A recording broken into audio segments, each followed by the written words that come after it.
ตั้งใจเนิ่นตั้งใจอระหังสัมมาสัมพุทโธภควาพระผู้มีพระภาคเจ้า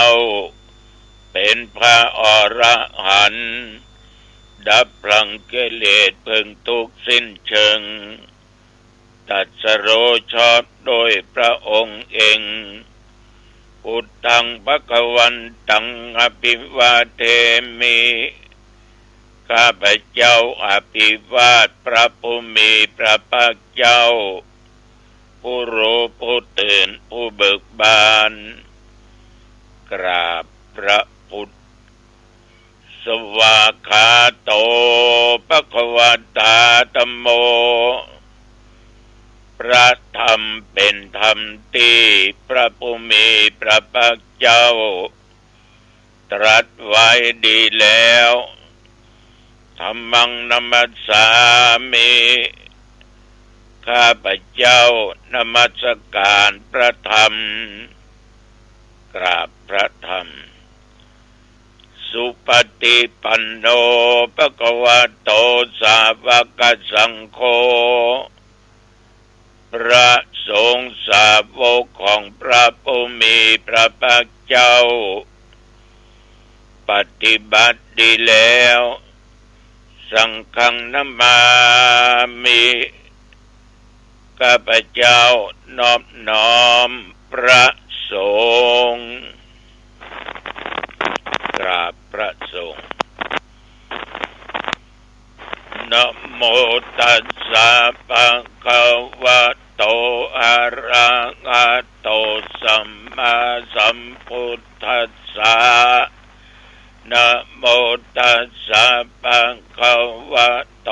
อะระหะโตสัมมาสัมพุทธัสสะนะโมตัสสะภะคะวะโตอะระหะโตสัมมาสัมพุทธัสสะพุทธังสรณังคัจฉามิธัมมังสรณังคัจฉามิสังฆังสรณังคัจฉามิตุติยัมปิพุทธังสรณังคัจฉามิตุติยัมปิธัมมังสรณังคัจฉามิตุติยัมปิสังฆังสรณังคัจฉามิตติยัมปิพุทธังสรณังคัจฉามิตติยัมปิธัมมังสรณังคัจฉามิตติยัมปิสังฆังสรณังคัจฉามิอิติปิโสภะคะวะอะระหังสัมมาสัมพุทโธวิชชาจารณะสัมปันโนสุขโตโลกวิทูอนุตตโรปุริสธรรมสารถิสัทธาเทวมนุษย์สานังพุทโธภควาติยันตุนิมิตตังอวะมังคลัญจาโยจามนาโปสกุณัสสะสัทโธปะปะคะโหตุสุปินังอากันตังพุทธานุภาเวนะวินาสเมนตุสวากขาโตภะคะวะตาธัมโมสันทิติโกอากาลิโกเอหิปัสสิโกโอปันนะยิโกปัจจตังเวทิตโพวินยูหิติยันตุนิมิตตังอวะมังคลัญจาโยจะมานาโปสกุณัสสะสัทโธปะปะกะโอตุสุปินังอากันตัง ธรรมานุภาเวนะวินาสสุปฏิปันโนภะคะวะโตสาวกสังโฆอุชุปฏิปันโนภะคะวะโตสาวกสังโฆญาญะปฏิปันโนภะคะวะโตสาวกสังโฆสามิจิปฏิปันโนภะคะวะโตสาวกสังโฆยะติตังจัตตาริปุริสยุคานิอัตถาปุริสปุคลาเอสะภะคะวะโตสาวกสังโฆอาหุนายโยปาหุนายโยตักขินายโยอัญชลิกะระนิโยอนุตตรังปุญญเกตังโลกัสสาติยันตุนิมิตตังอัปปะมังคลัญจา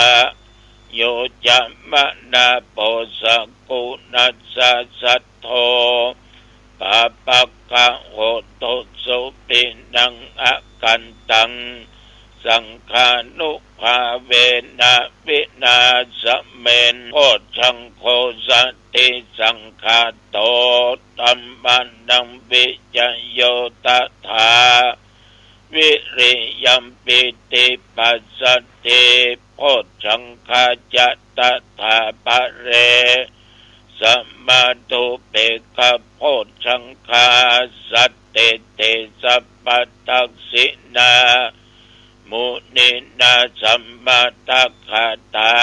ภาวิตาภาอุลิกตาสังวัตตันติอภิญญายานิพพานายายาโพธิยาเอเตนะสัจจวัชเชนะโสทิเตโอตุสัพพทาเอกัสสมิงสัมมาเยนะโทโมคคัลลานัญจกัสสปัง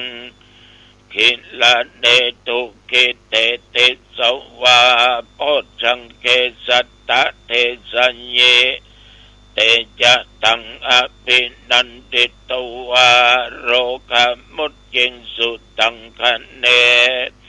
เอเตนะสัจจวัชเชนะโสติเตโอตุสัพพทาเอกทาธัมมราชาปิเขลัญเยนะปิปิลิโตยุนตัตเตเรนะตัญเยวาพันนาเปตวานัสสะทัลลังสัมโมติตวาจะอาภัตตาธัมมวุฒาสิธานะโสเอเตนะสัจจวัชเชนะโสติเตโอตุสัพพทาปะหินาติจะอาภัตตาตินันนัมปิมะเยสินังมัคคังอัตตะกิเลสวะปัตตานุปติธัมมตังเอเตนะสัจจวัชเชนะโสติเตโอตุสัพพทาสักกัตตัวพุทธรัตนังโอสัตถังอุตตมังวะลังยิตังเดวมนุสสนังพุทธเตเชนะโสตินานัสสันตุปัตถวาสัพเพทุกขาวุปัสสเมนตุเตสักกัตตัวธรรมรัตนังโอสัตถังอุตตมังวะรังปริลาหูปัสสมานังธรรมเตเชนะโสตินานัสสันตุปัตถวา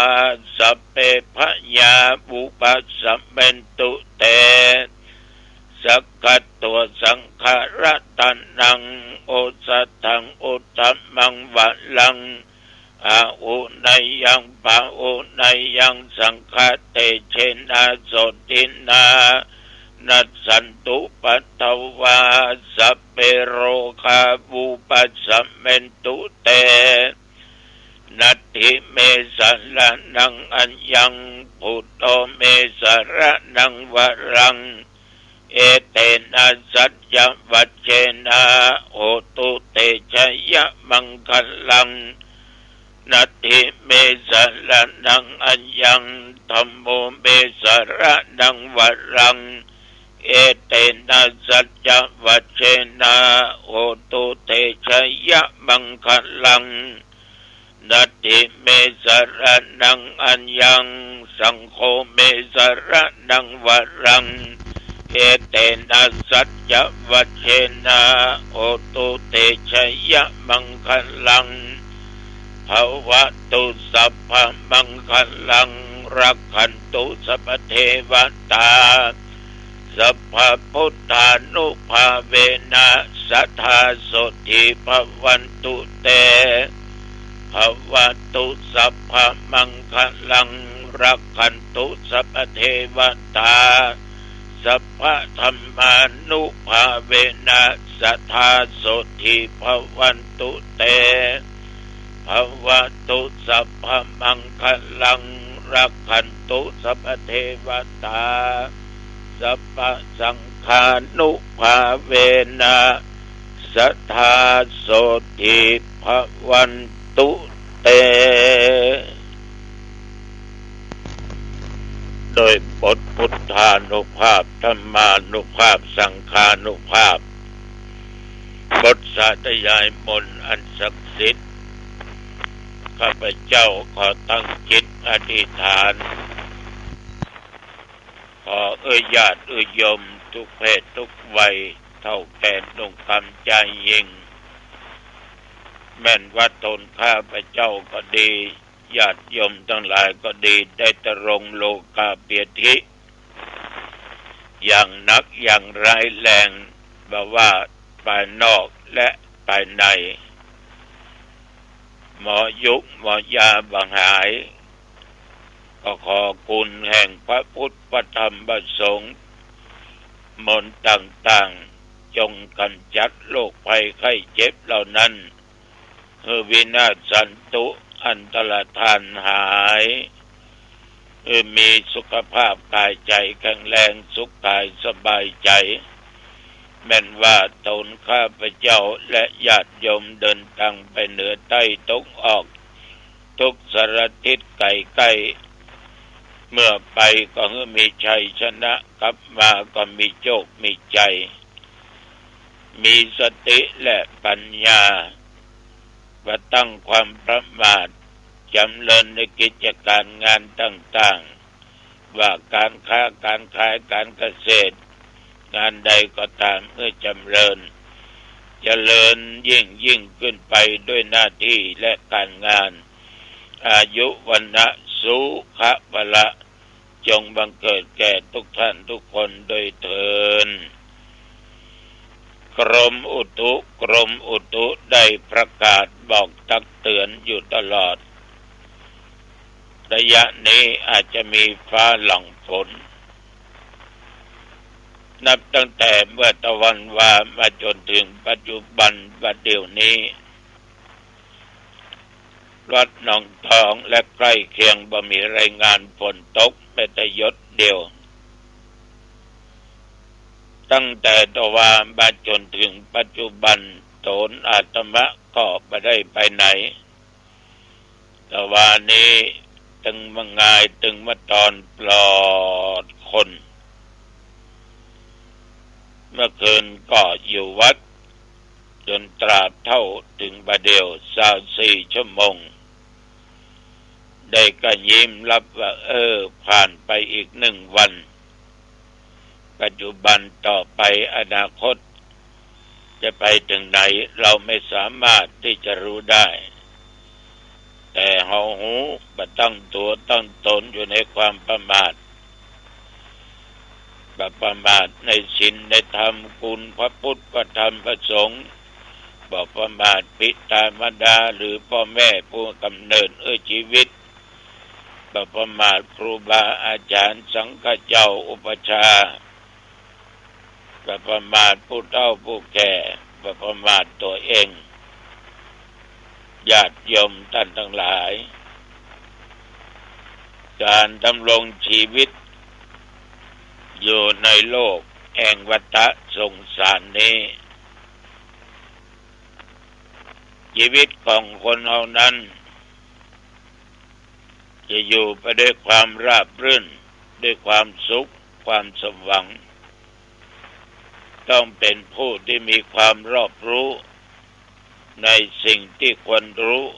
นั่นคือตัวปัญญาปัญญานี่การฟังก็เกิดปัญญาการนำไปคิดก็เกิดปัญญานำปฏิบัติก็เกิดปัญญาฉะนั้นเมื่อมีเวลาปัญหาอย่างเกิดขึ้นก็จงใจความรอบรู้หรือปัญญาของตัวเองเนี่ยตึกต้องพิจารณารู้ในสิ่งที่ควรรู้ว่าสิ่งเหล่านี้ทำไปแล้วไปแล้วคิดไปแล้วเป็นบาปเป็นกรรมบดีก็ไปคิดมันละคิดกระทำแต่ความดีตั้งกายวาจาใจปัญญาคิดในทางที่ถูกต้องไปรู้สิ่งที่ควรรู้คือเมื่อรู้แล้วจะนำอันตรายเกิดขึ้นแก่ตัวเองแม้แต่คนใกล้เคียงและส่วนรวมก็ได้ฉะนั้นก็เลยบอกหูมันดีกว่าหูต้องใช้สติปัญญานั้นตึกต้องพิจารณาดูดีๆด้วยเหตุและด้วยผลอยู่ในสังคมนั้นญาติโยมคนเราอยู่ด้วยกันต้องมีสัจจะวาจาต่อกันซื่อตรงต่อกันเป็นว่ามีความจริงใจและใจจริงอย่างใดคิดอย่างใดการกระทำก็อย่างนั้นเมื่อว่าจะทำในสิ่งนี้ต้องทำในสิ่งนั้นที่ตัวออกมาเมื่อทำมาได้อย่าไปอย่าไปคิดว่าทำได้ไม่มีปัญหาจึงจาออกไปสัจจะคือความจริงใจทั้งต่อบุคคลอื่นและต่อตัวเองคือประพฤติสิ่งใดก็ได้ในสิ่งนั้นไม่ใช่แบบลมๆแรงๆแล้วบัดทำแล้วบัดยะแล้วไปเหมือนบางท่านบางคนเมื่อมาได้เป็นนั้นเป็นนี้ก็ไปไปจากับพี่น้องชาวบ้านคนนั้นคนนี้ว่าผมได้เป็นอยู่ในอย่างอันอย่างอี้ผมจะทำให้หมดจะจัดการให้หมดถนนเส้นนี้จะเทคอนกรีตทางเส้นนี้ตอกนี้จะมีไฟฟ้ามีปัญหาอย่างบอกให้ผมแก้ไขให้ถึงเวลาได้สมปรารถนาหายแซบหายซอยยังไม่ได้สักอย่างฉะนั้นญาติโยมสัจจะมันเป็นของจริง